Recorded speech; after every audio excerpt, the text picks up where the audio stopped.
Bom, bom dia mais uma vez. Estamos aqui na sequência da nossa reunião de julho de 2021. Estamos já no dia 29 de julho de 2021, o último dia da nossa reunião, na parte da manhã. Estamos agora, encerramos já os processos da parte da manhã e já avançamos para tentar julgar os processos que ficaram para trás em face da quantidade de sustentações orais que nós tivemos. Então, já fechamos o primeiro dia, né, o dia 27.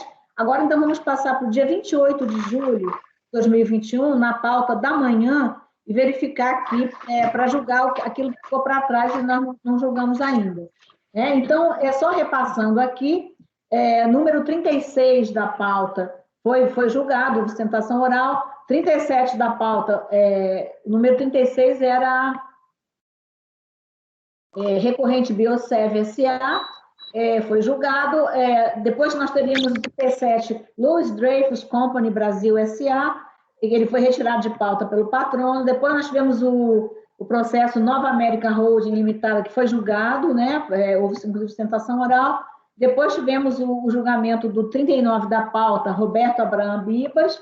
E depois teríamos o julgamento do processo número 40 da pauta, Roger Alberto Mendes Aguilera, mas ele foi retirado de pauta a pedido da PGFN e do patrono. Depois teremos o 41 da pauta, relatoria do conselheiro João Vitor, Ana Maria Canelas Aguilera, que também foi retirado de pauta pelo patrono e PGFN. Depois, então, nós julgamos o processo de número 42 da pauta, Teolina Strebe Fração, que houve, inclusive, sustentação oral. Depois teremos o processo número 43 de relatoria da conselheira Rita, recorrente, Fazenda Nacional e Elpio Emel, mas ele foi retirado de pauta por ausência da relatora. Aí, então, chegamos no 44 da pauta, de relatoria do conselheiro Marcelo Milton, recorrente, Alessio Mangili. Alessio Mangili. Esse, então, ficou em aberto, nós não tínhamos julgado ainda.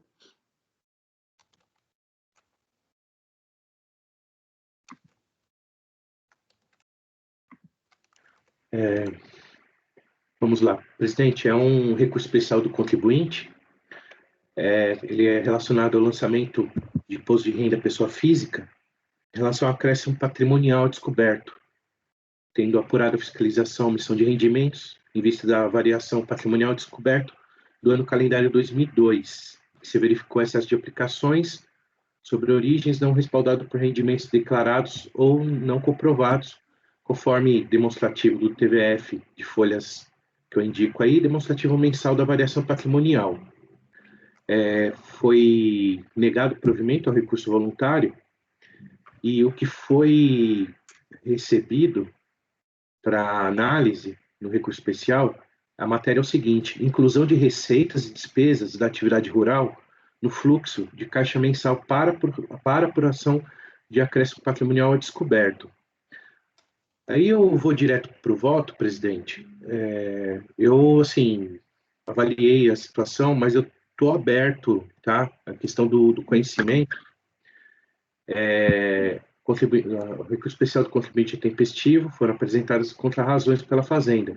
O contribuinte indica, como paradigma, o Acórdão 220101-320, julgado em 26/10/2011, relacionado a um outro procedimento fiscal do próprio recorrente, dos exercícios de 2004 e 2005.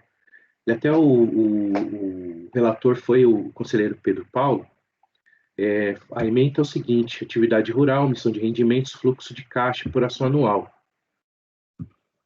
Na hipótese, o acordo paradigma tratou do tema da seguinte forma: a infração que ensejou o lançamento foi acréscimo patrimonial descoberto, conforme detalhado no TVF e o demonstrativo de apuração. O contribuinte impugnou o lançamento, alegou em síntese que o procedimento deixou de considerar sua evolução patrimonial, financeira dos anos anteriores aos da autuação, o que prejudicaria as conclusões sobre a sua evolução patrimonial.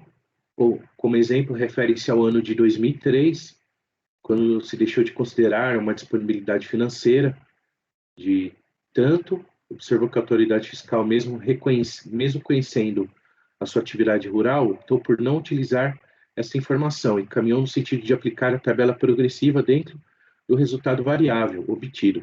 Argumenta que a legislação aplicada, no caso, deve ser a relativa à atividade rural, até porque os elementos utilizados na formulação do levantamento fiscal decorrem desta atividade.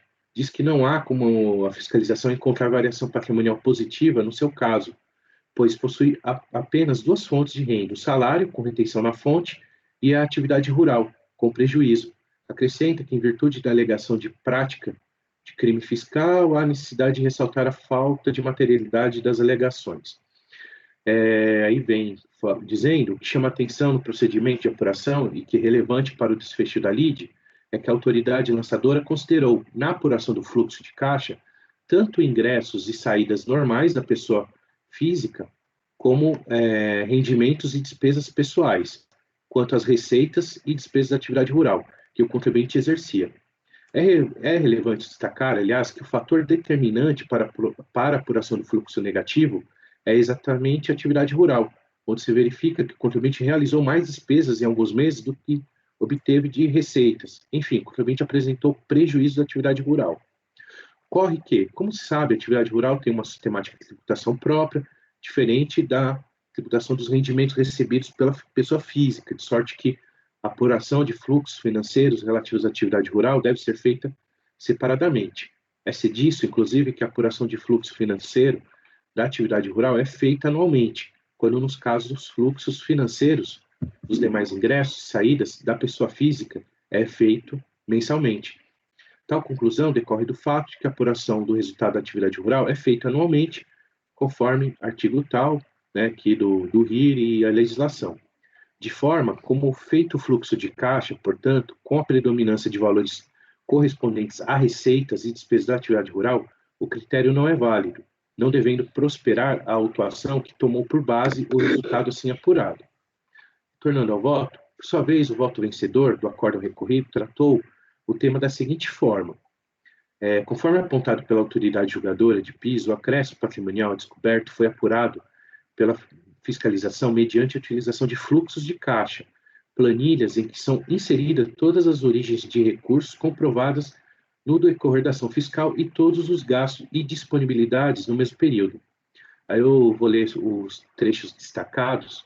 Caberia ao autuado apresentar impugnação comprovando que tais acréscimos seriam suportados por rendimentos já tributados, sujeitos à tributação exclusiva, isentos ou não tributáveis, mediante a apresentação de documentação hábil e idônea. Essa comprovação é a forma de ilidir a tributação em encargo do qual o autuado não se desincumbiu, confirmando-se assim a condição de rendimento tributável pelo imposto sobre a renda. Tratando-se de variação patrimonial positiva, não justificada, justamente porque o autuado não trouxe aos autos elementos que demonstrassem a sua origem, pela própria natureza da infração, seria impróprio atribuir a tais rendimentos a natureza de rendimentos provenientes do exercício de atividade rural.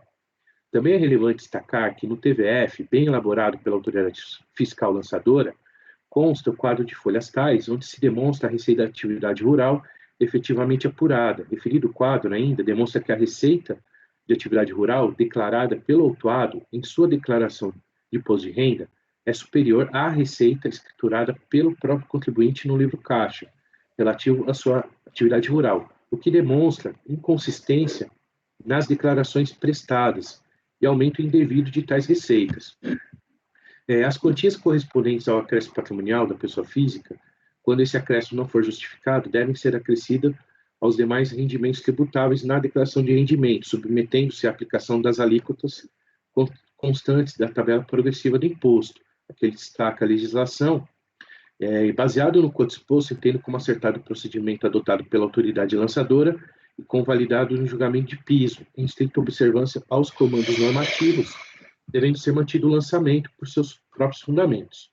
Tornando ao voto, o voto condutor do acordo recorrido não tratou da matéria expressa no recurso especial, como afirmado pelo recorrente. Pelo contrário, entendeu que a autoridade fiscal, no caso da presunção legal de acréscimo patrimonial descoberto, comprovou as aplicações e os dispêndios efetuados pelo contribuinte que compuseram o demonstrativo da variação patrimonial mensal e, em contrapartida, o ônus de demonstrar que tais aplicações tiveram origem em rendimentos tributáveis e tais seria, no caso do recorrente, esse ônus.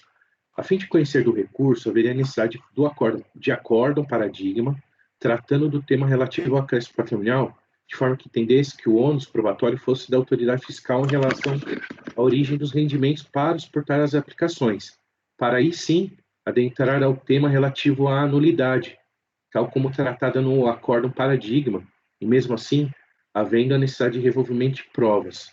Contudo, o recurso especial, de acordo com o regimento interno do CARF, presta-se a pacificar e decidir sobre decisões divergentes quanto à lei tributária, que deram outra Câmara, turma, né, turma especial, a própria Câmara Superior, análise divergente, lógico, não sendo uma terceira instância revisora de matéria fática e probatória.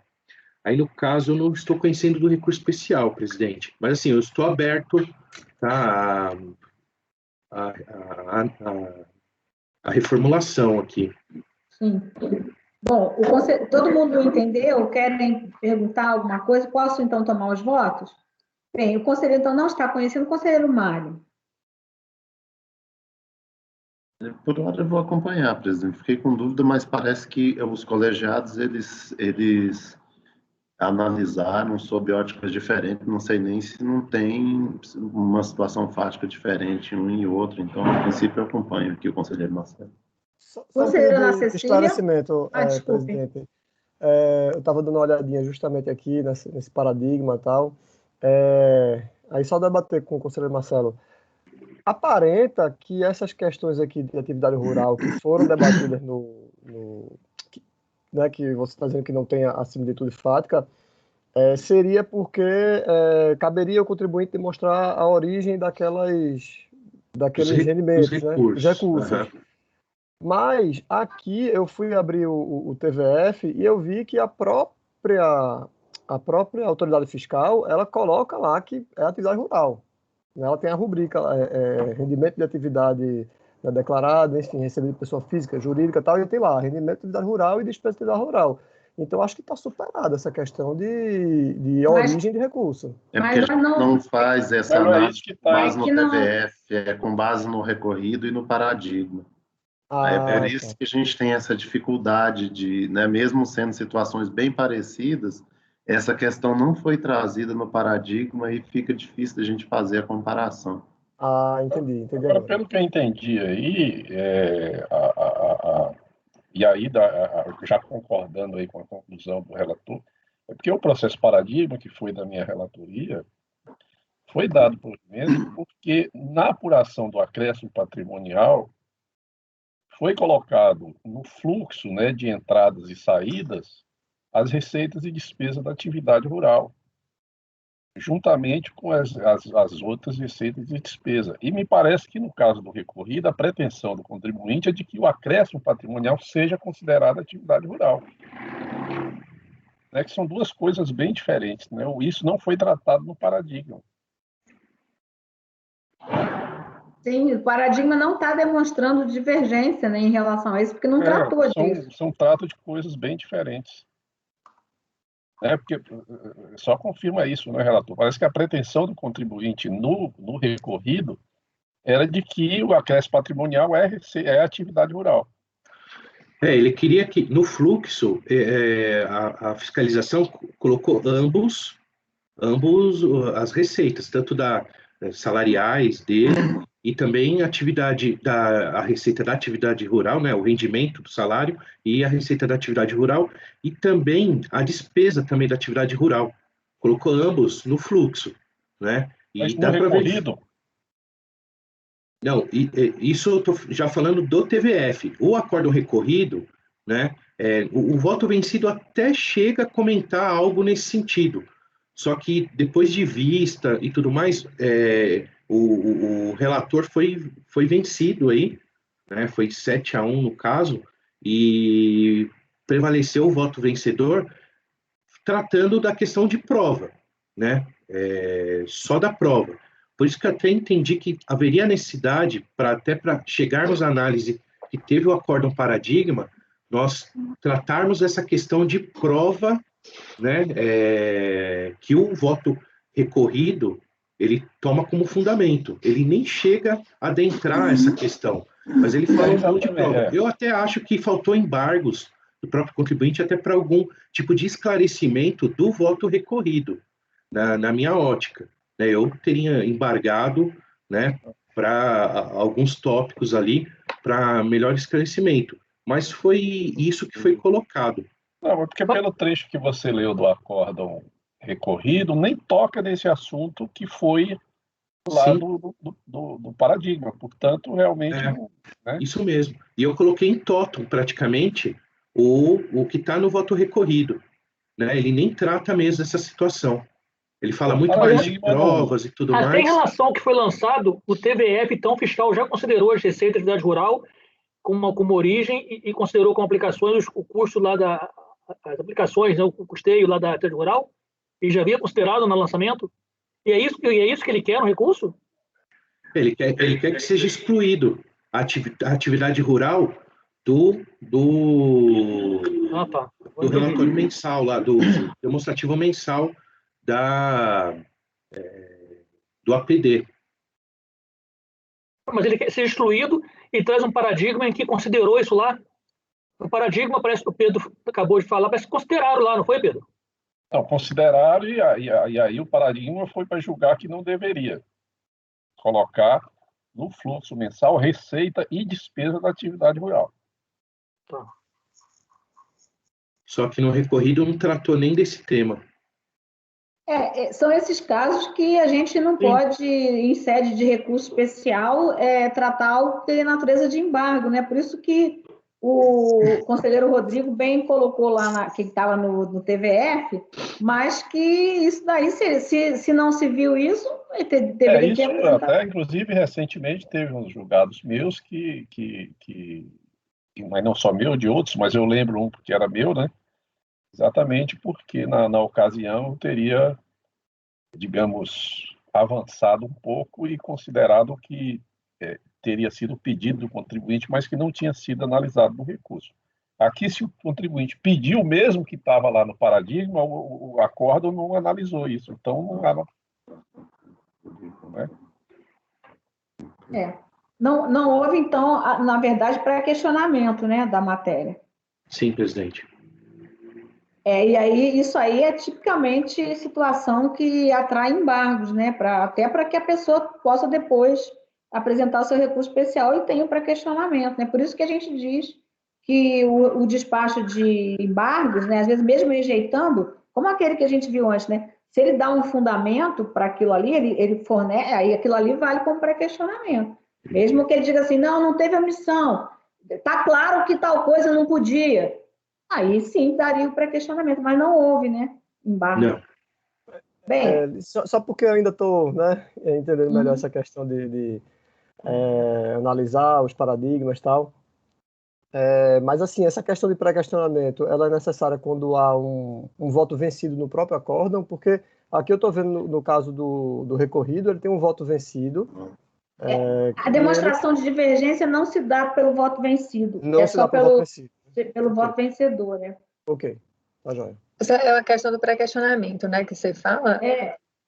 Bom, A divergência não é pelo vencido, é sempre pelo vencedor, mas o pré-questionamento ele pode ficar no próprio acórdão entre, né, as razões do vencido, ou talvez ele tivesse que opor embargos para tratar disso no vencedor.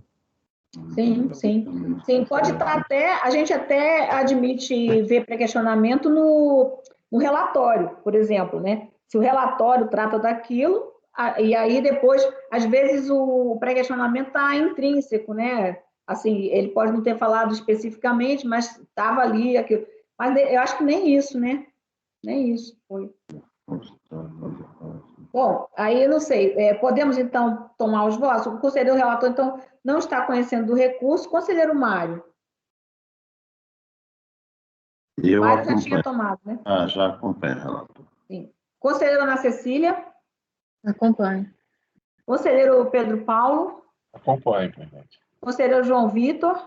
Oi. Conselheiro Maurício? Acompanho, presidente. Conselheiro Rodrigo? O relator, presidente. Eu também acompanho o relator, então 44 da pauta, por unanimidade de votos, não conhecer do recurso.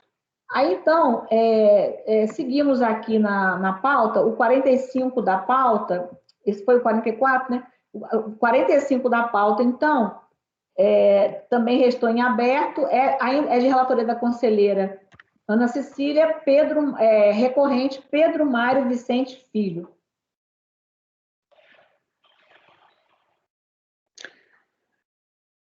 Sim, presidente. Como dito, é recurso especial interposto pelo contribuinte. A matéria que é acréscimo patrimonial a descoberto. Deixa eu só abrir aqui.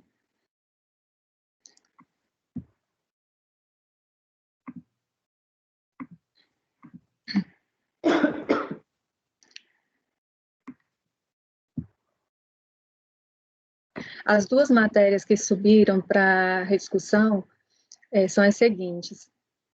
Não sei porque eu não estou... Só tentar diminuir essa letra aqui, que eu não estou conseguindo ver todo o texto. Tem dois arquivos na sua pasta. Talvez deve ter colocado por engano, porque eu estava, esse mês, quando eu fui salvar meus votos na pasta, eu tive que salvar várias vezes, que eu salvava uma vez, aí ficava zerado o arquivo. Talvez um deles deve estar apagado. Ficava com 0 caracteres lá e ficava tudo apagado. Mas um deles está abrindo, foi o que eu... Ok.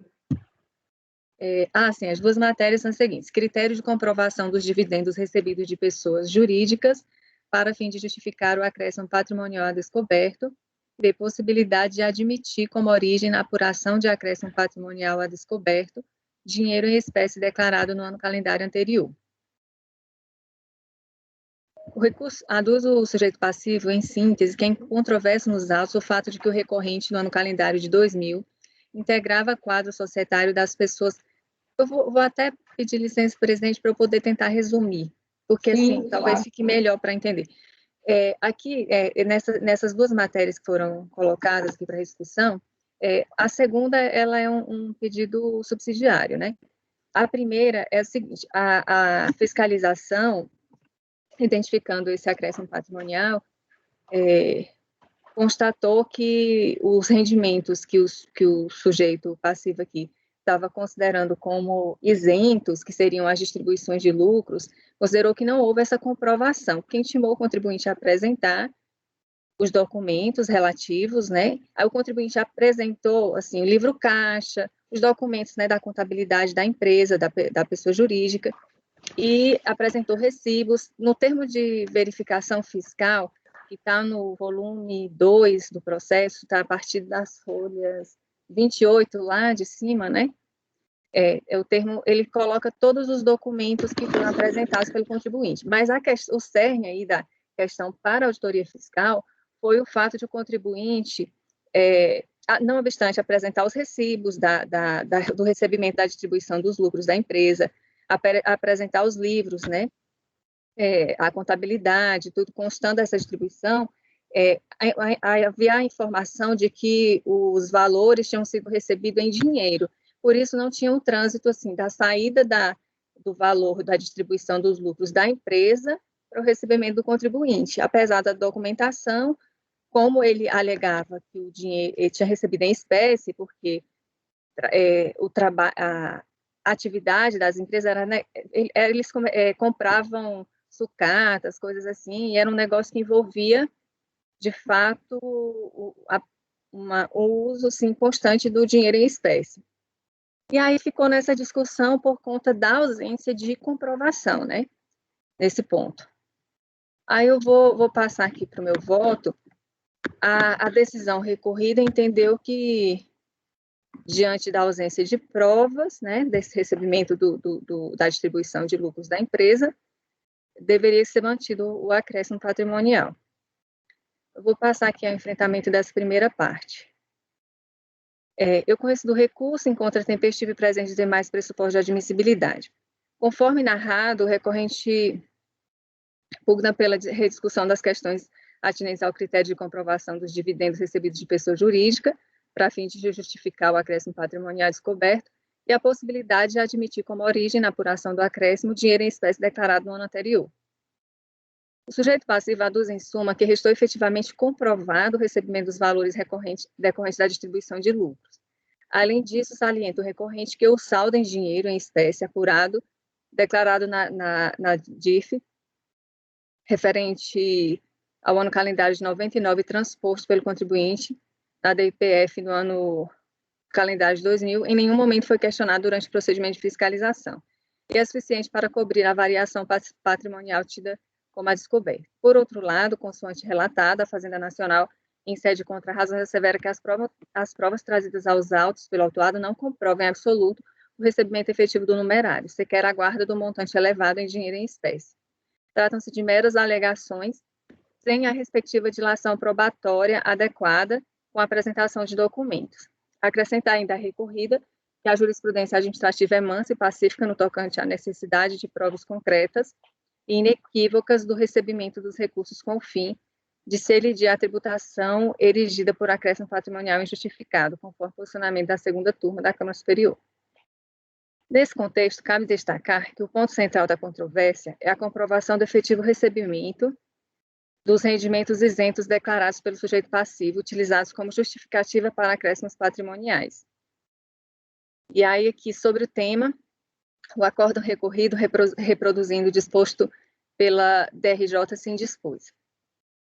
No entanto, dizer que os acréscimos patrimoniais se justificam por lucros distribuídos de empresas das quais é sócio, sem juntar provas do efetivo recebimento de tais rendimentos, não é suficiente para corroborar suas alegações.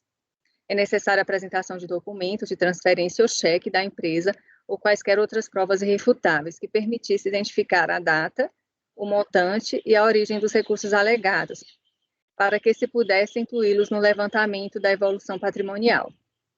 Os livros caixa das empresas servem, quando muito, para demonstrar que as pessoas jurídicas registraram contabilmente a distribuição de lucros. Todavia, não são suficientes para comprovar o pagamento dos valores registrados pela empresa e muito menos o efetivo recebimento pelo autuado. Isso porque, como bem mencionou a autoridade fiscal, no caso de pessoa jurídica, o registro da contabilidade sem qualquer documento emitido por terceiros, que eu lastrei, não é meio de prova. Nesse caso, os registros contábeis da empresa por si sós não possuem força probante do efetivo pagamento de lucros distribuídos. Então, da mesma forma, os recibos apresentados da própria lavra do autuado não consistem em elementos de prova hábeis a comprovar o efetivo recebimento do alegado rendimento isento, a fim de justificar o acréscimo patrimonial apurado pela fiscalização, eis que estão firmados pelo próprio interessado. Mencione-se novamente que é certo que a legislação não veda que o pagamento de recursos da empresa para os seus sócios seja mediante dinheiro, em espécie. Ocorre, porém, que, diante da previsão legal da obrigatoriedade de o contribuinte comprovar o recebimento dos valores declarados, caberia este acautelar de tomar providências cabíveis a fim de comprovar o efetivo recebimento de todos os rendimentos declarados, principalmente os isentos, a fim de vê-los inclusos na apuração de sua variação patrimonial. Aqui foi o posicionamento colocado pela DRJ com relação a esse recebimento da distribuição de lucros. De fato, o contribuinte apresentou uma série de documentos da empresa e recibos, mas não apresentou documento que comprovasse esse fluxo de saída da distribuição de lucros da empresa para o seu recebimento, né? E aí, pelas mesmas razões assentadas, entendo que deve ser mantida a decisão recorrida, uma vez que não restou comprovada a transferência dos valores supostamente distribuídos a título de lucros. Também sobre a ótica probatória, a segunda matéria. Na verdade, eu acho até que eu me equivoquei quando eu coloquei mantida a decisão nesse ponto, né? Sobre esse argumento. Porque, assim, existem duas óticas de análise da mesma matéria. Uma que seria a justificação do acréscimo por meio dessa distribuição, que eu entendo que, nesse ponto, a decisão recorrida merece ser mantida, porque não foi demonstrada ali a saída, né, dos valores da distribuição recebimento pelo contribuinte. Aí tem a segunda questão, que seria aproveitar o saldo de dezembro do ano anterior para justificar a origem do ano seguinte. Aí, nesse caso aqui, até eu fiquei assim, refleti bastante sobre o tema, porque a situação aqui de fato, ele declarou no ano anterior, tinha lá o valor declarado, que é mais que o suficiente para justificar, né? Só que, e aí nesse ponto, ele apresentou até essa alegação já na impugnação, e a DRJ, sobre isso, ela também afastou essa possibilidade, dizendo que não havia documentação suficiente para demonstrar que naquele ano que ele declarou aquele valor, ele tinha de fato aquele valor. Porque ele fala assim, ó, esse valor que eu declarei que tinha no final do ano de 99, salvo engano, em dezembro de 99, ele era também em espécie. Não houve assim, um questionamento da autoridade fiscal sobre esse valor, não se adentrou nessa discussão aqui. Simplesmente a DRJ, ao analisar esse argumento, também inferiu que não havia comprovação devida, que o contribuinte deveria comprovar que tinha aquele dinheiro naquele ano, que não havia essa prova. Aí eu vou, então, adentrar aqui a leitura. Também, sob a ótica probatória, segundo a matéria trazida pelo recorrente, qual seja o aproveitamento do valor declarado no exercício anterior para cobrir o acréscimo patrimonial a descoberto, foi refutado no acórdão vergastado nos seguintes termos. No entanto, a apuração do acréscimo a descoberto somente poderá ser aproveitada no ano subsequente, o saldo de disponibilidade que constata a declaração de bens e direitos do ano anterior devidamente lastreado em documentação hábil e idônea que lhe comprove as origens. Contudo, verifica-se que o recorrente não fez prova do alegado. A DRJ de origem igualmente compreendeu pela falta de provas apresentadas. Vejamos, ou seja, não cabia à fiscalização demonstrar que o contribuinte não possuía o valor em dinheiro declarado. De outro turno, cabe ao impugnante, além de alegar, demonstrar a existência de tais recursos a fim de ter refeito os cálculos da evolução patrimonial. Nesse caso, menciona-se novamente que, apesar do imposto de renda da pessoa física ser devido mensalmente, o saldo de recurso verificado num dado mês, para fim de justificar acréscimo ocorrido em meses subsequentes dentro do mesmo ano calendário, é aceito, uma vez que não existe norma legal que obrigue o contribuinte a declarar as sobras de recursos entre os meses de um mesmo ano calendário. Todavia, a passagem de recursos de um exercício financeiro para outro só é admitida na hipótese de haver provas da efetiva existência de disponibilidade declarada. Todavia, não foi o que ocorreu, o impugnante alega que possuía 31/12/400 mil em dinheiro, decorrente de rendimento auferidos em períodos anteriores. Todavia, essa alegação vem desacompanhada de meio de prova. O contribuinte não laborou em produzir e juntar qualquer elemento no sentido de, pelo menos, demonstrar ter auferido e não consumido em 99 rendimentos sem montante suficiente a justificar uma evolução ou eventual disponibilidade financeira de tamanha monta. E aí ele prossegue.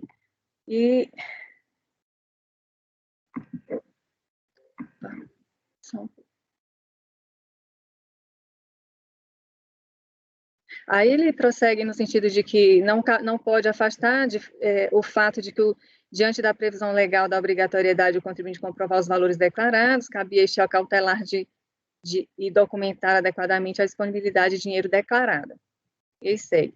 Eu vou passar para apreciação. Aí, nesse ponto, quanto a essa segunda divergência, entendo que assiste razão ao sujeito passivo, razão pela qual utiliza um dos fundamentos expostos no acórdão 92020007, aqui tem um 8 na frente. 9202007222, de relatoria do conselheiro Pedro Paulo, no qual o colegiado, por unanimidade, assim entendeu. Então, foi um caso que se discutiu justamente essa possibilidade. Eu vou ler trechos do acórdão.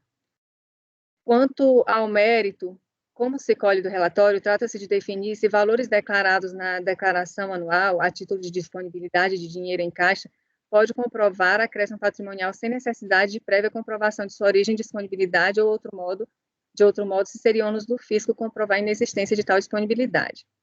Aqui ele traça ponderações sobre o caso específico, no qual os valores que foram declarados aqui.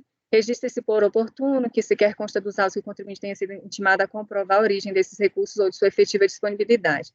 Nessas condições, penso que não havia fundamento para não serem admitidos os valores declarados na apuração do acréscimo patrimonial. Competia ao fisco demonstrar a falsidade da declaração nesse ponto. É certo que é ônus do contribuinte comprovar os dados declarados na declaração anual. Todavia, tratando-se de disponibilidade em espécie, a qual não é lastreada em documento de propriedade ou posse, não há meio idôneo de prova dessa propriedade. Por outro lado, o fisco poderia infirmar a existência de tais disponibilidades mediante aprofundamento do processo de investigação, verificando, por exemplo, o fluxo financeiro nos anos anteriores, de modo a apurar se o contribuinte teria lastro financeiro para dispor dessas quantias. O que não pode, a meu juízo, é simplesmente desconsiderar os valores declarados sem sequer intimar o contribuinte a comprovar sua disponibilidade. Antes exposto, eu conheço do recurso e no mérito nécito de provimento.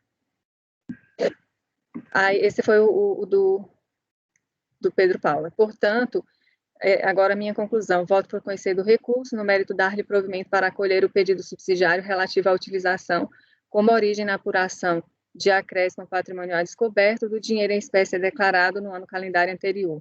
Foi 31/12/99. Aí, presidente, quem quiser dar uma olhada no termo de verificação e tudo, é esse do volume 2, que eu mencionei, folhas 28, eu tive bastante, assim, dificuldade por conta da questão probatória mesmo. E como a gente havia, nesse outro processo, que entendi o caso ser semelhante, decidido dessa forma, aí eu resolvi encaminhar com relação a esse pedido subsidiário da mesma maneira que a anterior. Uma pergunta, Ana. Nesse caso, ele foi intimado a comprovar a disponibilidade desse... Não, esse aqui foi um argumento que ele trouxe na impugnação, né, de se aproveitar o saldo anterior, né? Porque, inicialmente, a fiscalização se centrou no fato da distribuição dos lucros, né? Se havia a comprovação desse recebimento, né? E não se centrou nesse fato do aproveitamento desse saldo do ano anterior. Aí, quando foi na impugnação, ele trouxe essa alegação. E aí a DRJ afastou, dizendo que não podia, que não teria, que ele quem deveria comprovar que tinha esse dinheiro na época. E ele alegava que não, que o fisco não desconsiderou a declaração dele, assim, não teve nada que refutasse o que ele declarou. Aí ficou nessa questão probatória, sabe, Maurício? Tive até uma certa dificuldade, porque, de fato, é uma situação bem delicada, né? Eu tenho um posicionamento diferente do colegiado com relação a isso, mas, assim, para mim é importante se ele realmente foi intimado a fazer prova desse numerário, né? Agora, se ele não fez, se a fiscalização não incluiu lá como origem, né? Mas também não intimou ele a comprovar, olha, pelo que eu compreendi, né? assim, se alguém pode até ter outra visão, pelo que eu entendi do termo de verificação fiscal, eles se debruçaram nessa outra ótica, na questão dos rendimentos isentos, que ele, né, alegava justificar, esses rendimentos da pessoa jurídica, tanto que todo o termo de verificação, ele vai em cima dos documentos que foram pedidos para as empresas, né? A comprovação por meio dos recibos, dos recebimentos. Então, ficou a controvérsia, a questão mesmo central ali da fiscalização foi buscar a origem nessa distribuição de lucros. Então, esse outro ponto aí, ele se desenvolveu depois. Pelo que eu vi aqui na declaração, viu, é bastante difícil de aceitar isso, porque esse valor em espécie que ele está dizendo é 230 mil, não é? Que ele tem que estar declarado lá. Eu até coloquei ele em cima, mas eu acho que é. Mil. Ora, o rendimento dele é pífio, né? É muito menos do que isso. O que tem de rendimento? 600 e tantos mil do lucro que não foi aceito, como acréscimo patrimonial, para demonstrar acréscimo patrimonial. Ele colocou lá na declaração como isento. E mais 300 mil de aplicação financeira. Aplicação financeira, já viu a aplicação financeira dentro do colchão? Não existe, né? A aplicação financeira está no banco.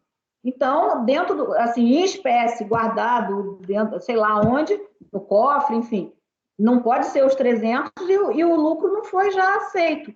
Entendo que 230 mil... Esse valor de 300, eu até achava que era 400.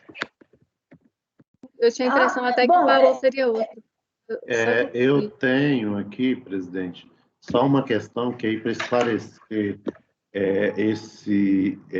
essa dúvida do Maurício. Nós temos um termo de início da fiscalização de folhas 14 que diz assim, elementos solicitados, né, pela fiscalização, documento de aquisição e ou alienação, original e cópia de todos os bens móveis, incluindo veículos e bens imóveis, em nome do contribuinte, cônjuge, dependente, do ano calendário 2000, 2001, que, salvo engano, é o ano aí. Então, houve, por parte da solicitação, quando ela quando da solicitação da fiscalização, uma justificativa nesse sentido, pelo que eu entendi desse item do termo de verificação, mas ele fala sobre a questão de 99, o valor do saldo que tinha na conta, que ele declarou como existente, que era em espécie, que ele tinha no ano de 99. Porque é sobre esse ponto. Não, mas se tinha em 99, em 2000... É 400 mil, era 400 mil. Exato. Aí a gente tem que olhar a consistência interna da declaração.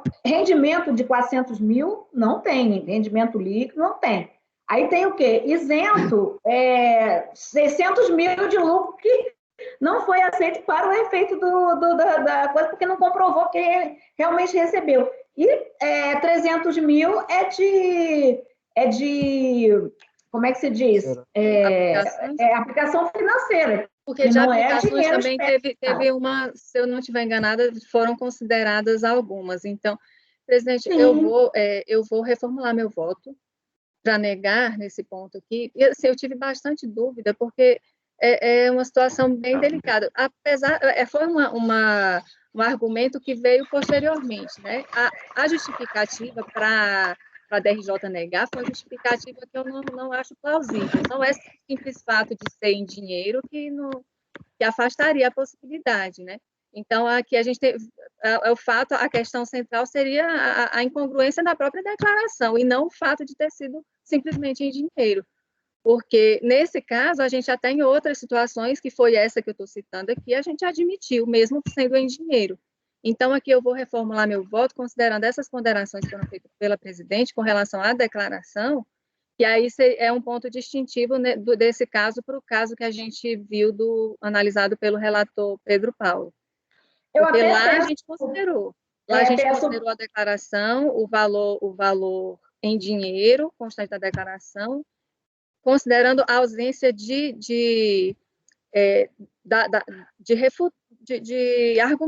da própria, na verdade, do próprio fisco ter refutado aquela declaração do contribuinte. Porque, assim, o contribuinte declarou, o fisco não se insurgiu sobre aquela declaração, considerou-se o que tinha sido declarado. Foi isso que aconteceu no outro processo.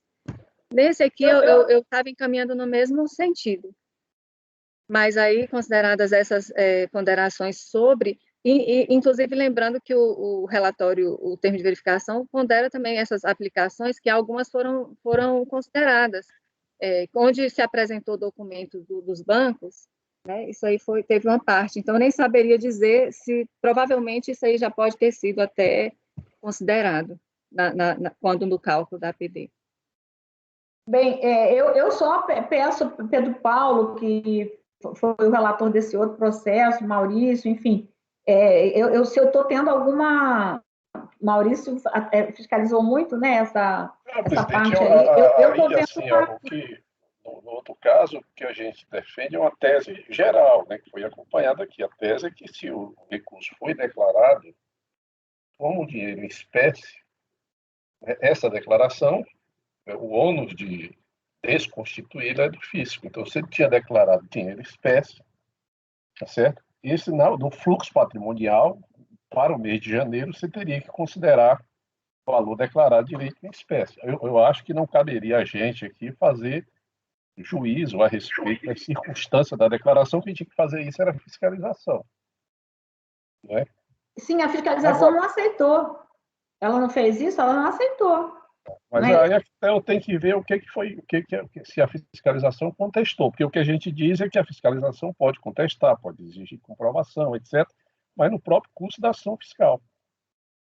É porque, como essa questão de aproveitar o saldo anterior não foi foco, né, não foi apreciada, a fiscalização ela se centrou na questão da distribuição de lucros, que era o ponto ali que ela queria que o contribuinte comprovasse que recebeu, né, a justificativa com relação ao que ele havia alegado. Esse argumento surgiu posteriormente. A fiscalização, pelo que eu compreendi, inclusive o termo está aí de verificação um pouco extenso, mas dá para constatar que ele se debruça sobre os documentos da empresa, sobre recibos de questão de recebimento e distribuição de lucros, e não a intimação, todas as intimações são nesse sentido, de buscar comprovar esse ponto, porque acho que o contribuinte justificava com base nessa distribuição de lucros. Aí veio a impugnação, o contribuinte trouxe essa alegação, a DRJ afastou, dizendo que não podia, que não havia prova, e que era o contribuinte que devia ter comprovado que naquela época ele tinha aquele dinheiro em espécie, pois é, e não a fiscalização. Não é isso que o acordo recorrido está questionando, viu, Pedro Paulo? Não estou nem indo lá se a fiscalização deveria ou não deveria, eu estou aqui passando em revista o acordo recorrido. Foi isso que o contribuinte pediu para a gente fazer, né, no recurso dele. Aí eu estou vendo que o acordo recorrido, ele está dizendo o seguinte, eu não vou aceitar porque ele não provou.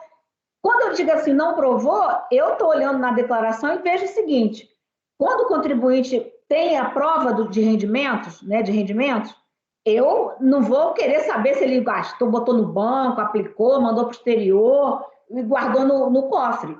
Para mim, não tem, ele faz o que ele quiser, se quiser receber tudo no banco e botar em casa, não tem problema, mas ele teria ali. Agora, quando eu olho isso e vejo o que ele está me dizendo que tem em casa, né, em espécie, imagina que seja, sei lá, em cofre, não sei, eu estou vendo que o que é, só pode, não tem outro tipo de ganho ali na declaração, é muito pequeno, é 24 mil que ele tem de rendimento, na verdade, é 600 mil do lucro, que já não foi aceito por não ter a comprovação do trânsito, né, e do recebimento por ele, né, para esse efeito, e o valor da aplicação financeira. Então, eu não acho que eu esteja aqui extrapolando, porque o acordo recorrido já não aceitou. O máximo que eu poderia fazer é concordar ou discordar. Assim, eu estou, na verdade... Nesse caso aqui, inclusive, em 31 de dezembro de 1998, ele tinha 400 mil.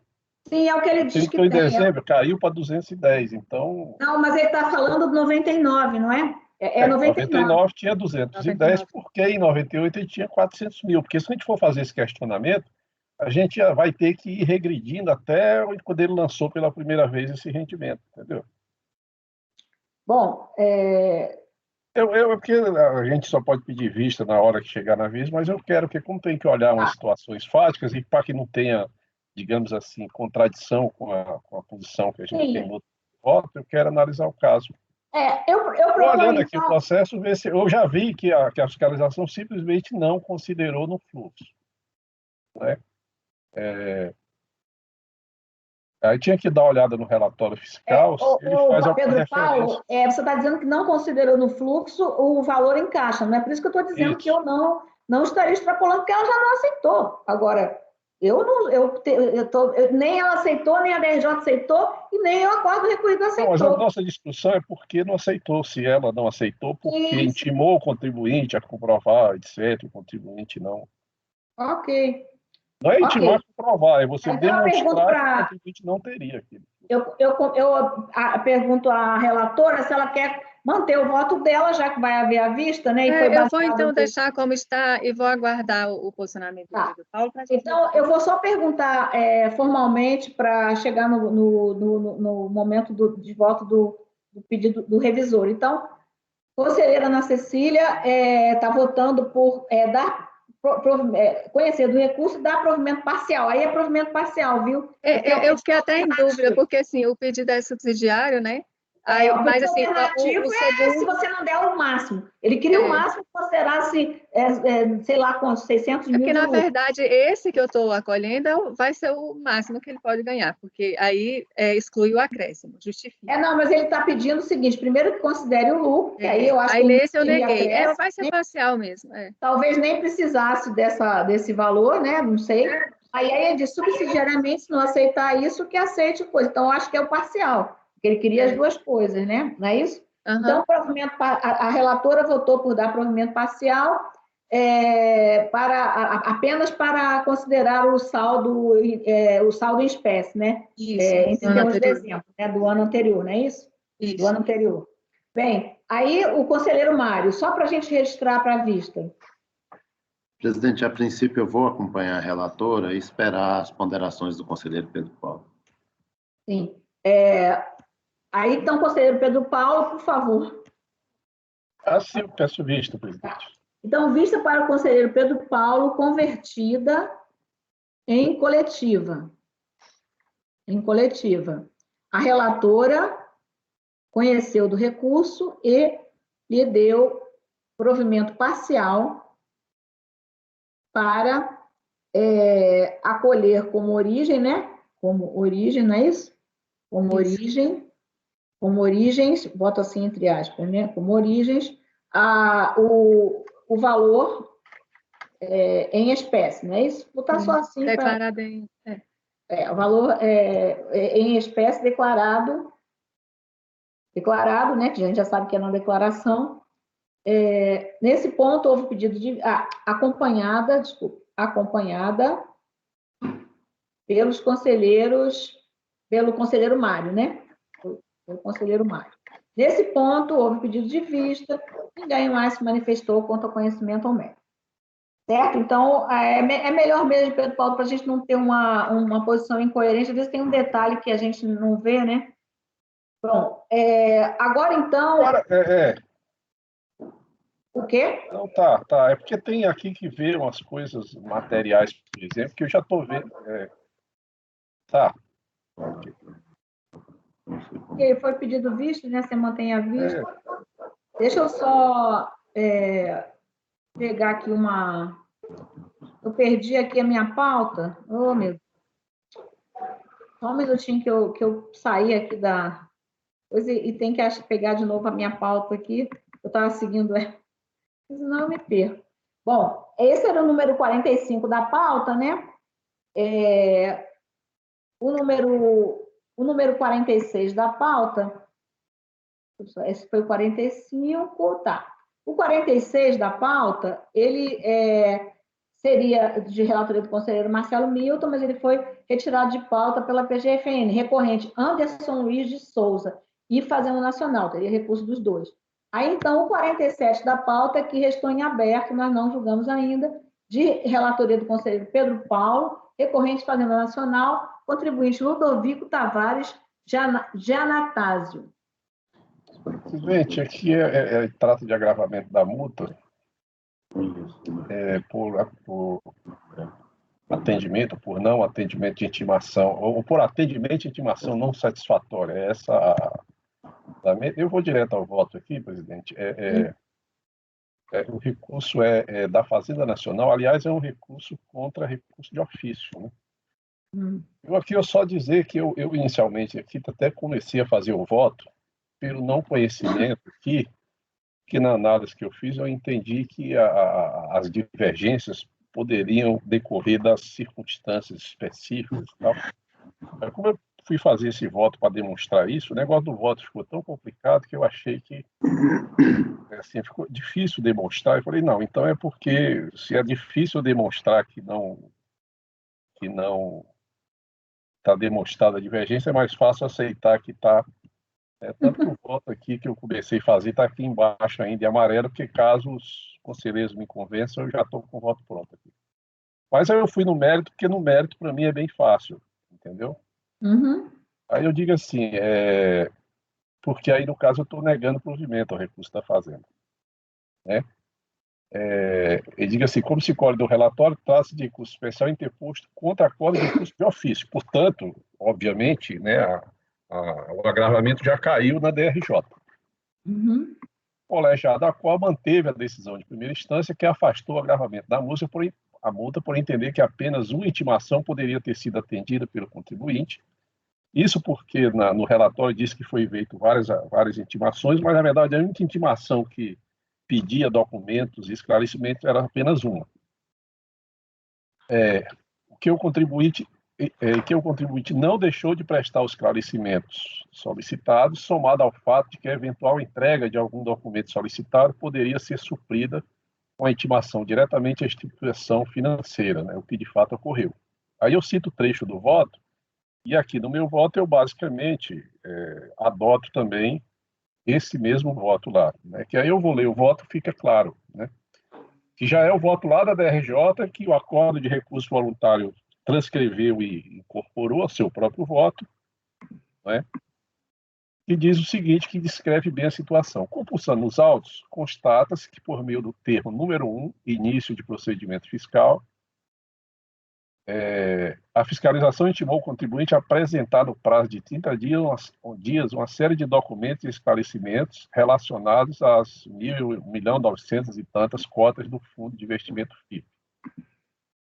Conforme se verifica as folhas tais, o contribuinte solicitou prorrogação do prazo para atender a intimação por 60 dias. Esse pedido foi parcialmente deferido por meio do termo tal, por meio do qual autorizou a prorrogação por 30 dias. O contribuinte respondeu ao termo número 1, na qual apresenta algumas considerações sobre os valores por ele informados em sua declaração de ajuste anual, mas não entregou os documentos solicitados pela fiscalização nem abordou vários questionamentos feitos na intimação. Posteriormente, a autoridade fiscal lavrou 3 outros termos de intimação, cujo objetivo era simplesmente de comunicar ao contribuinte a continuidade da fiscalização.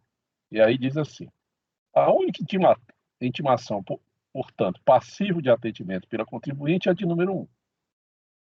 Como visto mais acima, o contribuinte respondeu a essa intimação. Ele, no entanto, fez de forma incompleta e insatisfatória, principalmente por não ter apresentado os documentos relacionados à transferência de valores mobiliários para o Fundo de Investimento e Participações FIP Bioenergia, o que obrigou o fisco a emitir uma requisição de informações sobre movimentação financeira ao administrador do fundo, com o fim de obter esses mesmos documentos. O parágrafo 2º do artigo 44 apresenta como pressuposto para o agravamento da multa de ofício a falta de atendimento à intimação pelo contribuinte para atender ao disposto em seus incisos 1, 2 e 3. O inciso 1 trata da prestação de esclarecimento pelo contribuinte. O inciso 2 trata de apresentação de certos arquivos. O inciso 3 alude à documentação técnica de que trata o artigo 38 da própria Lei 9.430, que diz respeito unicamente a sujeito passivo, usuário de sistema de processamento de dados. Observe-se que, tendo em vista a natureza do documento solicitado no termo 1, bem como o fato de terem eles sido exigidos à pessoa física, não se pode enquadrar o agravamento da multa nos incisos 2 e 3. A consequência da não apresentação desses documentos pelo fisco é que o fisco pode solicitar diretamente à instituição financeira, conforme minuciosamente explicado no relatório de folhas tais em que se requer a emissão do RMF. Do mesmo modo, como o contribuinte prestou esclarecimentos em sua resposta à intimação, ainda que insatisfatórios para a fiscalização, também não é possível efetuar o enquadramento no inciso 1.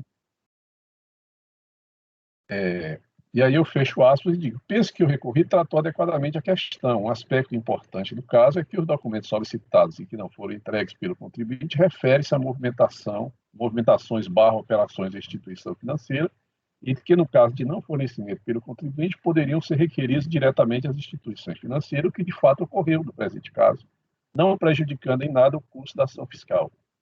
Ademais, como também abordado no recorrido, a única hipótese de agravamento aplicado ao contribuinte pessoa física é aquela prevista no inciso 1. O não atendimento de intimação para prestar esclarecimento. E no caso, como referido no recorrido, o contribuinte prestou esclarecimento. O que não fez foi apresentar documentos sobre movimentação financeira e, como também já referido, foram obtidos pela fiscalização. Nessas condições, penso que decidiu corretamente o recorrido ao afastar o agravamento. O agravamento da multa de ofício. Mas, enfim, é uma questão simples. Foi apenas uma intimação que pedia informações sobre a aplicação no fundo de investimento, né? Que a semelhança do caso dos depósitos bancários, a gente, inclusive, decide que, nesse caso, também não caberia agravamento, porque haveria o arbitramento. Aqui não houve lançamento por presunção, mas o fisco vai lá e faz a requisição, obtém os documentos e... Então, estou dando provimento, basicamente também incorporando os mesmos fundamentos da primeira e da segunda instância. Dando provimento, não, negando que o recurso é da Fazenda. Recurso da Fazenda. 47, então, da pauta, o conselheiro está conhecendo e, no mérito, negando o provimento. Conselheiro Mário. Com o relator. Conselheira Ana Cecília. Acompanho. Conselheiro João Vitor. Também acompanho. Conselheiro Maurício? Acompanho. Conselheiro Marcelo? Acompanho. Conselheiro Rodrigo? Acompanho. Eu também acompanho. 47 da pauta, por unanimidade de votos, conhecer do recurso e, no mérito, negar-lhe provimento. É da Fazenda, né? Negar-lhe provimento. Certo. Aí, então, 48, ele seria de minha relatoria, recorrente Fazenda Nacional, interessado Washington Stecanella Cerqueira. Ele foi retirado de pauta a pedido da PGFN. 49 nós julgamos, ostentação oral, inclusive. Então, com isso, nós fechamos a pauta, salvo que se alguém anotou alguma coisa que eu passei, direto, julgamos toda a parte da manhã do dia 28, de ontem, né? Dia 28 de julho. Agora, então, só temos os números 77 e 78, passamos, então, para a pauta do dia 28 de julho de 2021, pauta da tarde, né? Aí julgamos aqueles processos 50 a 60, né? Que houve sustentação oral. Depois, então, continuamos, conseguimos ontem julgar o repetitivo que veio depois, fomos julgando os processos e aí chegamos, finalmente, no número 78 da pauta, né? Eu acho que eu fui até já dizendo tudo que foi retirado, né? E aí chegamos ao número 77 da pauta, é um processo recorrente Fazenda Nacional, interessado Subbusiness Fomento Mercantil Limitada, é um processo, inclusive, que está retornando de vista, né? Eu vou colocar aqui já a vista para a conselheira Ana Cecília, convertida em vista coletiva. O relator votou por conhecer do recurso no mérito por dar-lhe provimento. Nesse ponto, houve pedido de vista, ninguém mais se manifestou quanto ao conhecimento ou ao mérito. Aí, então, podemos julgar, então, o número 77? Presidente, eu queria só voltar aqui bem rapidamente, que eu tinha pedido uma vista de mesa no 68, sim. Mas eu vou converter em vista. Vista a vista. Porque eu não tive tempo de olhar e depois aí eu olho com calma no caso. Tá. Então, vamos então julgar esse, depois eu volto para falar, porque ele é de ontem, né? É de ontem. É um processo meu. É do conselheiro João Vitor, é só para dar uma olhada. o teu processo lá, viu, Mário? Mas como você pediu vista e depois a gente... Voltando, a gente olha lá. Que eu não... qual é o número, presidente? 77, né? 77, Esse 77, eu vou fazer uma... Eu já fiz a leitura desse voto na sessão passada, né? Ana Cecília, acho que até por ter um processo muito parecido que vem aí na sequência, pediu vista para dar uma olhada. Isso aqui, presidente, e muito mais para esclarecer para o conselheiro Rodrigo, que não estava aqui no mês passado, isso é um processo de imposto de renda pessoa jurídica e reflexos, né, em que se discute a questão de omissão de rendimento por depósitos de origem não identificada, né, e aí a grande questão que nós temos aqui, a diferença desse processo, a questão dos depósitos já não está aqui mais em discussão, a única questão que se discute é a aplicação, aqui nós temos uma empresa de factoring, é a aplicação do fator ANFAC a esses rendimentos, essas receitas de origem não identificada, né? Então, não tem mais discussão nenhuma em relação a isso.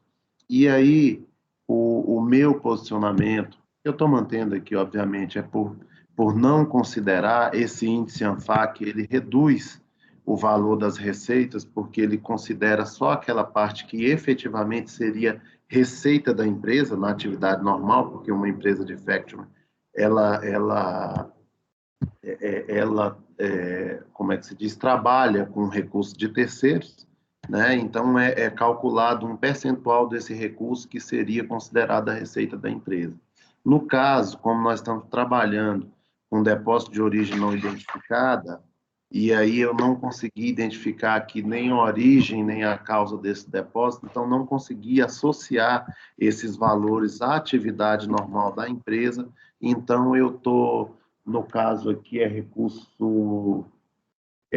o recurso aqui é da Fazenda Nacional, então eu estou acolhendo as razões da Fazenda Nacional para não aplicar esse fator de redução aos depósitos em que não houve identificação de origem, e aqui, no caso, principalmente, identificação da causa desse depósito, porque se soubesse qual era a causa, e que se a causa fosse efetivamente as receitas, não veria problema nenhum. As receitas não, a atividade da empresa não veria problema nenhum em aplicar esse fator de redução. Então é isso, presidente. Não sei se ficou alguma dúvida. Se tiver ficado, a gente pode esclarecer. A empresa é de factoring? A empresa é factoring? A empresa esses específicos não se comprovou que eles seriam da atividade dela. Não teve comprovação. Ok. Bom, querem perguntar alguma coisa? Bom, aí então o relator votou por conhecer do recurso no mérito da provimento da Fazenda, e aí então o conselho passou então para a conselheira Ana Cecília, que então pediu vista do processo. Bom. Sim, presidente. Como era uma matéria assim que a gente não tinha enfrentado, né? Só acho que apesar de enfrentar essa questão de depósitos de origem, né? De origem não comprovada e ter toda a situação, mas nesse caso específico, a controvérsia que entendi bem interessante, porque aqui, desde a fiscalização, se reconheceu que a empresa, ela realmente exerce essa atividade, né, de factoring. Ela exerce essa atividade, isso não houve assim, uma controvérsia sobre esse fato, e aí a discussão veio na questão posterior, que se ela exerce essa atividade e os valores considerados omissos, né, esses valores, eles poderiam, sobre a base de cálculo desses valores, ela se poderia considerar esses percentuais da ANFAC, né, que eles pegam apenas uma média, né, por conta da própria atividade da empresa, ou se teria que ter feito como fez a própria fiscalização, que é pegar o valor, né, global, né, ali recebido, como omitido mesmo. E aí, assim, depois de avaliar a situação, eu cheguei à conclusão de que aqui nada mais é do que, assim, foram depósitos de origem não comprovada. Então, assim, apesar de a empresa ela exercer essa atividade específica, nada nos autos demonstra que esses valores recebidos, e nem está em discussão mais se tem origem ou não, e qual é a origem, porque isso foi superado já, foi constatado que não tem origem comprovada, os valores recebidos. Então, assim, nada liga essa omissão a essa atividade. Embora a empresa exercesse essa atividade, os valores ali considerados omissos não se tem prova de que eles decorreram da atividade. Então, considerando essa situação, eu não vejo como entender que deveria ser aplicado esse índice que seria aplicado para valores, né, recebidos de empresa com essa atividade, nesse caso específico, porque não houve a demonstração da origem, que a origem seria da atividade de facto, não tem essa... tanto que foram considerados sem origem comprovada, né? Essa omissão aqui, ela decorreu do depósito de origem não comprovada. E aí, considerando a situação, eu concordei com todos os pontos que foram colacionados no voto do relator, porque embora se tenha se tenha o reconhecimento de que a empresa exercia essa atividade específica, não restou comprovado que os valores recebidos e considerados omitidos, eles tinham relação com a atividade. E aí, nesse contexto, eu estou entendendo que eu estou acompanhando o voto do relator. Sim, obrigada, Ana Cecília. Então, conselheiro Pedro Paulo. Com o relator, presidente. Conselheiro João Vitor. Voto por negar provimento ao recurso da Fazenda, para aplicar o fator. Conselheiro Maurício. Nesse caso, eu uso assim, por tratar de forma de tributação favorecida, né? Na verdade, na tributação a forma como se considera o depósito, né? Esses casos, a semelhança lá da atividade rural, como eu venho entendido, não basta que a empresa seja de factoring, ou que a pessoa exerça atividade rural, né? Tem que se provar que aqueles depósitos ali especificamente estão relacionados à atividade rural ou atividade de factoring, né? Sob pena de abrir precedente aí para mais variadas formas de furtar a tributação, né? Você começa a manejar com receita que não tem relação nenhuma com a sua atividade rural ou de factoring e se furta aí a tributação imposta, né? Então, eu vou acompanhar o relator integralmente nesse ponto. Conselheiro Marcelo. Acompanho o relator. Conselheiro Rodrigo. Acompanho o relator também, presidente. Eu também acompanho o relator. Então, no número 77 da pauta, por unanimidade de votos, conhecer do recurso e, no mérito, por maioria de votos, dar-lhe provimento. É recurso da Fazenda, né? Não é isso? Dar-lhe provimento, vencido o conselheiro João Vitor, né? Que lhe negou o provimento. Agora, então, o último processo que estava faltando aqui para nós, para trás, pelo meu controle, número 78 da pauta, relatoria da conselheira Ana Cecília, recorrente Fazenda Nacional, interessado Fênix Comércio e Representação Limitada Microempresa. Sim, presidente. Aqui a matéria ela é exatamente a mesma. A gente só tem uma questão que aqui foi suscitada um ponto sobre conhecimento, né? Que não houve no processo anterior, mas as demais questões, inclusive o recurso especial da Fazenda Nacional, ele é idêntico, ele tem os mesmos argumentos que foram trazidos no processo anterior com relação a esse processo que agora a gente vai analisar. Envolve essa mesma situação. Aí, eu vou fazer as considerações sobre o conhecimento, inclusive o acórdão paradigma sobre o qual a recorrida alega que não é possível comprovar a divergência, ele é o mesmo acórdão paradigma utilizado no processo que a gente acabou de julgar. Aí eu vou fazer aqui as colocações sobre o conhecimento.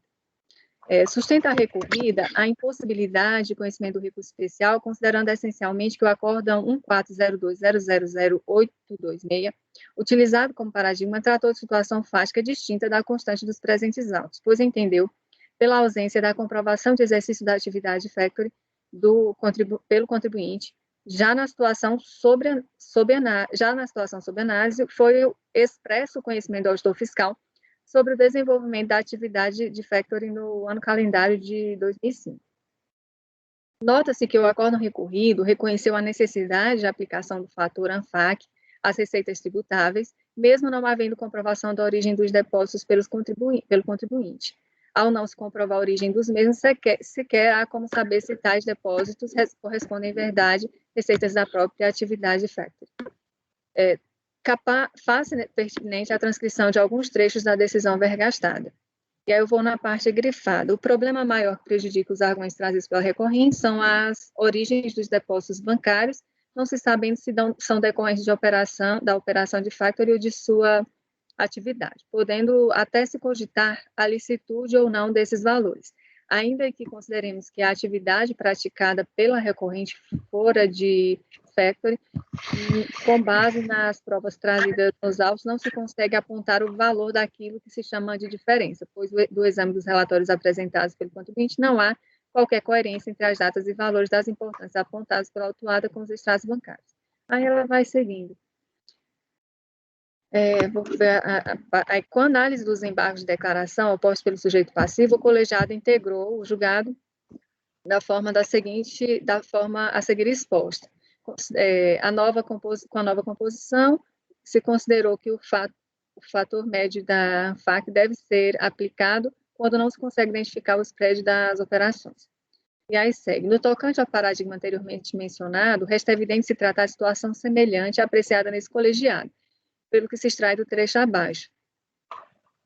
Aí eu vou na parte que eu grifei, né? A princípio, poder-se entender que a omissão apurada deveria ser tributada nos termos do ato declaratório acima citado, posto que apenas uma parcela dos depósitos efetivamente constitui receita. Todavia, para que tal interpretação seja aplicável em cada situação específica, faz necessária a demonstração por parte do interessado de que a receita omitida realmente foi originada de sua atividade, de fato.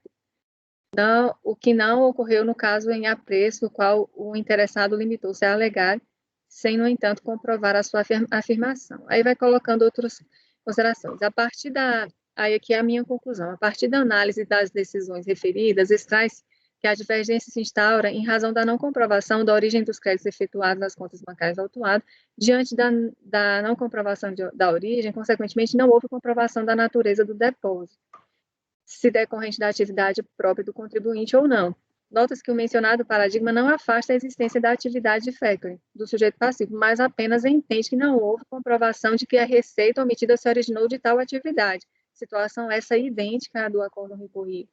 Desse modo, comparando-se a decisão recorrida e o acórdão paradigma, observa-se a existência de similitude fática e a adoção de posicionamentos distintos quanto à apuração da base de cálculo do tributo, diante da ausência de comprovação da origem dos valores. Portanto, não identifico distinções fáticas aptas a afastar a divergência jurisprudencial em razão pela qual voto em conhecer do recurso. É que o argumento principal aqui da recorrida era no sentido de que no processo, no processo que a gente está examinando, havia um reconhecimento expresso acerca da atividade da empresa. E já no paradigma, ela sustentava que não, que era diferente, que lá eles tinham uma discussão sobre se a atividade era de factoring mesmo ou não.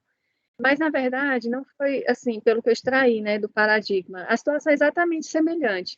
A mesma constatação que foi feita lá foi de que, embora, não obstante a atividade da empresa, não se comprovou que aqueles depósitos eram oriundos de tal atividade. E aí, nesse ponto, eu acho que se instaura, assim, a divergência jurisprudencial, aí eu estou voltando para o conhecer do recurso. E aí, com relação ao mérito, eu estou aplicando o mesmo entendimento, inclusive os argumentos que foram trazidos pelo conselheiro Mário no voto anterior, sobre a questão da aplicação, da impossibilidade de aplicação da ANFAC, nesse caso aqui. Ok, certo. Então, conselheiro Mário. Acompanhe, relator. Conselheiro Pedro Paulo. Com a relatora, presidente. Conselheiro João Vitor. Eu difiro só no mérito. Sim. Conselheiro Maurício. Acompanhe, presidente. Conselheiro Relatora. Marcelo. Relatora. Com a relatora. Conselheiro Rodrigo. Acompanho a relatora, presidente. Eu também acompanho a relatora. Então, número 78 da pauta, por unanimidade de votos, conhecer do recurso e, no mérito, por maioria de votos, esse recurso da Fazenda também, né? Sim. Sim. Por maioria de votos, dar-lhe provimento. Vencido o conselheiro João Vitor, que lhe negou provimento. Bom, com isso, deixa eu só seguir aqui para ver se nós encerramos essa pauta de ontem à tarde, né, que nós já estamos no dia 28, período da tarde, né, então, estamos completando os processos que nós não tivemos condições de julgar ontem. Então, julgamos o 78, o número 79 da pauta, Multiban, Factoring e Fomento Limitada, microempresa, o contribuinte, mas é de relatoria da conselheira Rita, foi retirado de pauta por ausência da relatora.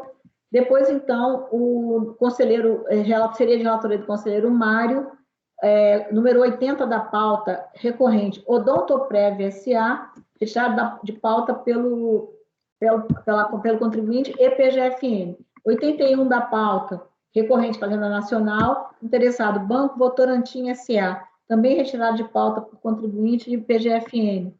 E o último processo da pauta de ontem à tarde seria o número 82 da pauta, seria de relatoria do conselheiro Marcelo Milton, recorrente Afinidade Consultoria Comercial Limitada, ele foi também retirado de pauta a pedido do patrono. Agora, então, só vou registrar para nós fecharmos tudo para trás, estamos também pendentes de julgamento. Qual era o número, Mário, que você... 68. Eu vou só perguntar para o João se ele conseguiu analisar, se dá para conhecer, João.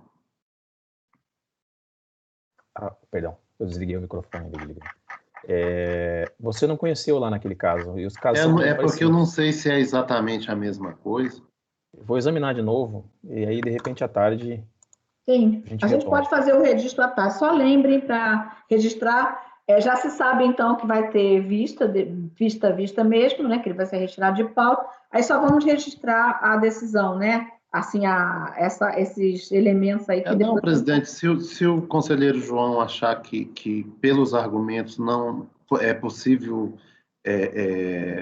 como é que se diz? É possível concordar com o não conhecimento tal qual o que se fez no processo anterior que eu citei, aí a gente pode julgar. Não vejo problema, não.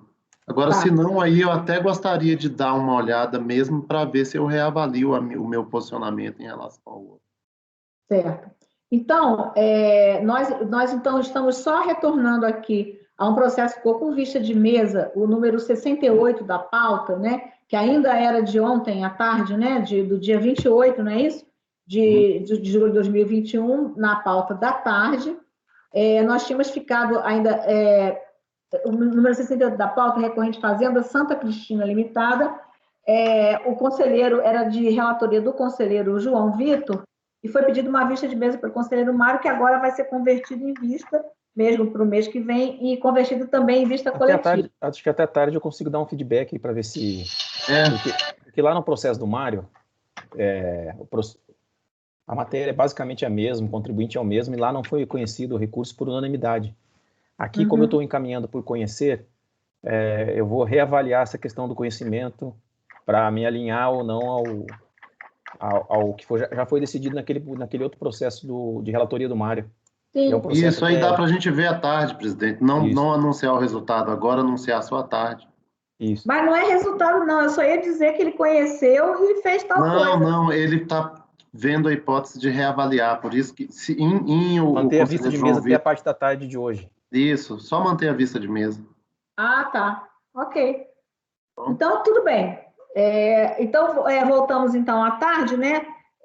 Não adianta a gente seguir aqui, porque, a menos que queiram adiantar, já vai ser quase 12h20, aí eu proponho que a gente retorne aqui às 14 horas, são 6 processos que nós temos, só de despesa médica, e mais esse aí, que tem que lembrar, só para a gente consignar aqui o que foi resultado, certo? Então, 14 horas nós retornamos, bom? Okay, Bom almoço. Até mais tarde, bom almoço. Finalizar a gravação.